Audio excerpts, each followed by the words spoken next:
Hello everybody, once again, welcome to another session of 10 at 10 with us here at SIBKL. This is the third edition with me, and we are still going on prayer themes based on the book of Ezra and Nehemiah. Now we've kind of transited to the book of Nehemiah. And tonight I've titled the theme of our prayer as Rebuilding Walls. Why did I choose this theme? It's from the book of Nehemiah. Nehemiah was a man of vision, but Nehemiah also had a very prominent and important mission from God, and that was to rebuild the walls in Jerusalem. We can see that in Nehemiah chapter 2 verse 17, where he said, Nehemiah, you see the trouble we are in. Jerusalem lies in ruins and its gates have been burned with fire. Come, let us rebuild the wall of Jerusalem and we will no longer be in disgrace. Now, when it comes to rebuilding walls, the purpose of rebuilding the walls of a city is twofold. One is to restore its defenses, and another is to restore its dignity. A city without walls is actually vulnerable to attacks and vulnerable to be plundered by the people who have any ill intention towards a city. But also, a city without walls, especially walls that are in ruins, it lies in shame, so to speak, because it is a sign that it's once been invaded and it's kind of now been left. And how that relates to us, tonight I want us to rebuild the walls, so to speak, of our society, of our nation, of our families, of ourselves. There are different walls in our lives, different areas in our lives that need rebuilding. We're going to pray into that so that our defenses can be up against the enemy, who the Bible tells us wants to steal, kill, and destroy. And the Bible also tells us in Peter that the devil roams around like a prowling lion looking for someone to devour. So our defenses need to be up. And dignity. Dignity is a very important thing because I believe all human life is created in the image of God.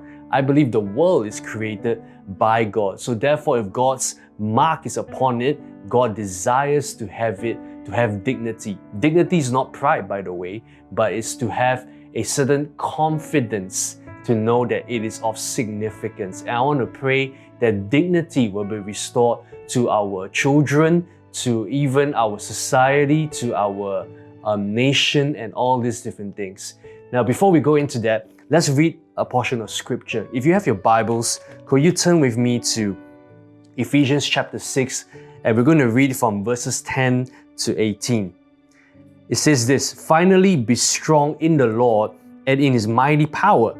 Put on the full armor of God so that you can take your stand against the devil's schemes. For our struggle is not against flesh and blood, but against the rulers, against the authorities, against the powers of this dark world, and against the spiritual forces of evil in the heavenly realms. Therefore, put on the full armor of God so that when the day of evil comes, you may be able to stand your ground, and after you have done everything, to stand firm then with the belt of truth buckled around your waist, with the breastplate of righteousness in place, and with your feet fitted with the readiness that comes from the gospel of peace.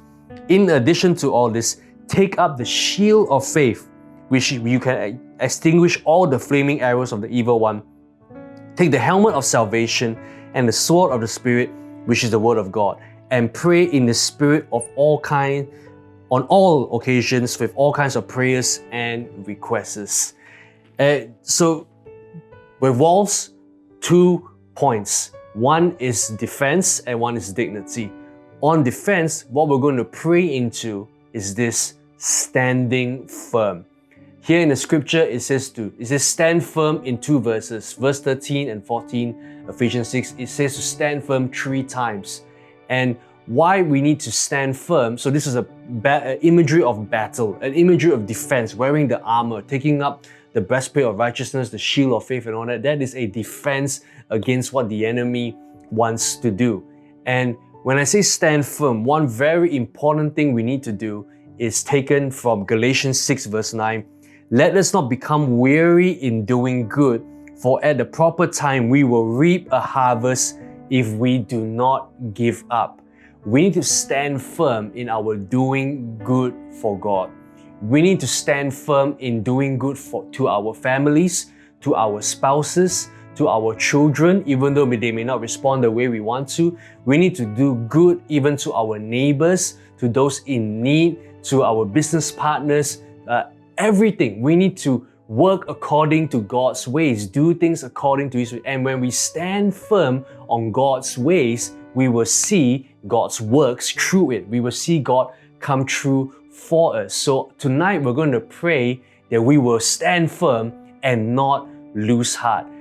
Right now, it's this across the world there are many crises in our nation, political crisis, racial tensions, and even overseas, right? A lot of racial tensions and all these different issues. What we have to do is we have to stand firm and continue doing good. Continue believing for the best of our country. Continue to believing the best for the people overseas, and continue praying into that. We have to stand firm. That's for defenses. We need to raise up spiritual defenses so that the enemy can no longer have any foothold in all these areas of our lives. The second thing is dignity. And when it comes to dignity, I believe we have to declare. I'm gonna declare to you or speak to you a very powerful scripture. That's Ezekiel 37 verse 4. What does it say? It says, prophesy to these bones and say to them, dry bones, hear the word of the Lord. Dry bones. Dignity comes with our declaration. When you declare God's truth into something, over somebody, what you're doing is you're building up God's word, God's power into them, and you will see God move. Right? Pastor Chu has said this quite a couple of times, right? We don't curse the darkness, we introduce the light. So that's what we do. We don't complain about what's been happening. We don't just give our opinions on issues. No, we speak out blessing. We speak out the word of the Lord. We declare His promises, and then we will see things shift and change. Prophesy. When the prophet Ezekiel saw dry bones, it looked like it was done. It looked like it was dusted. But the Lord said, no. What you have to do, speak over the bones. He didn't say, glue it back together, have a plan and come. No, speak to it. So tonight, we're going to be speaking different things over different areas of our life. Even after this session, I want to encourage you to continue to declare. There will be a sheet, there will be some scriptures, some suggested scriptures that you can declare over your life, over the world, over the nation. And I want you to take some time to do that, okay? But we're going to go into a time of prayer in a short while. So let's continue to, let's stand firm, and let's also declare. Come, let's pray. Thank you, Jesus. Thank you, Lord. Father, we thank you that you have called us to rebuild walls of society, walls of families, walls of education, walls of business, walls of fashion, walls of different industry, walls of the nation, walls of the world. Lord, we are rebuilders, Lord. Lord, we thank you that you have given us this task. And right now, in Jesus' name, I ask, Lord, that we will not grow weary, we will not lose heart, but we will stand firm, because your word says that as we stand firm, as we continue to do good, we will see a harvest. So Lord, right now in Jesus' name, we don't focus on the results, we don't focus on our effort, we don't focus on the situation or the circumstances. We focus on your word. Lord, help us to continue to stand firm, to do good to our loved ones, to do good to our colleagues, to do good everywhere, even on social media space, to continue to do good and to speak life, God, because as we do that, we know your word will not return void. Indeed, it will pierce through the darkness and it will cause something to happen. It will cause light to come into different areas of our lives. It will cause truth. It will cause grace, mercy, all these things to flow into different areas that we want to rebuild and believe for. Lord, we also pray right now in Jesus' name, help us declare, help us know your word, and we want to speak life.